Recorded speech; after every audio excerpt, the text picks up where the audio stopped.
আচ্ছা, উইন্টার কিরকম ভাবে এনজয় করা হচ্ছে দুজনের কাছেই প্রশ্ন। উইন্টার আমি খুব একটা উইন্টার প্রেমী নই, আমি খুব একটা উইন্টার এনজয় করি না। তবে পাহাড় ভালো লাগে আমার, কিন্তু ওই আর কি কাঁপতে কাঁপতে। আমার ব্ল্যাঙ্কেটের নিচে কেটে যাচ্ছে। আমার প্রচন্ড শীত কাটছে, প্রচন্ড ঠান্ডা লাগে আমার। আমি কোথাও বেরোলেই 2-3 কোট পরে বেরোই, আর দুটো জিন্স, হ্যাঁ দুটো শার্ট, জিন্স, হ্যাঁ আমি দুটো জিন্স পরে বেরোই। এটা সবাই অবাক হয়ে যায়, আমি পরে বেরোই প্রচন্ড স্কিনি আর একটা তবে Okay. শীতের পারদটা চললেও এখন কিন্তু দর্শকদের ভালোবাসার পারদও চলছে প্রজাপতি 2 নিয়ে, সেটা বোধহয় সব থেকে বড় প্রাপ্তি আর কি। কারণ আমরা শুধু চাই যেরকম শীতের পারদও একটু একটু করে বাড়ছে, সেরকম আমি চাই যে প্রজাপতির পারদও মানে উড়ানের পারদও আরেকটু একটু করে বাড়বে।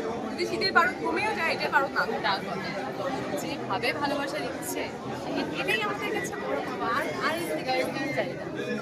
কেউ কাউকে টিপস দিয়েছো? কারণ ইধিকার যখন ফার্স্ট ছিল মুভি এবং এবার জ্যোতির্ময়ের ক্ষেত্রে এটা ফার্স্ট মুভি, কোনো টিপস কি এক্সচেঞ্জ হয়েছে? আমার মনে হয় না কোনো টিপস ওকে দেওয়ার দরকার।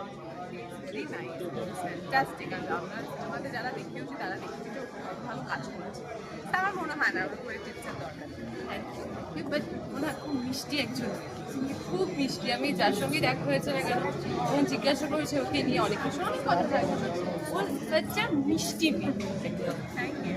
দুজনের বন্ধুত্বটা কি অন সেটই হয়েছিল? আমাদের অনসেট হয়নি, সেটের বাইরে হয়েছে। যখন আমরা প্রমোশনসের জন্য দেখা হয়েছিল আমাদের, তখন কারণ আমরা সেটে যারা ছবিটা দেখেছি তারা জানে যে সেটে আমাদের দেখা হওয়া পসিবল নয়। তো সেটা কখনো দেখা হয়নি, বাট সেটের বাইরে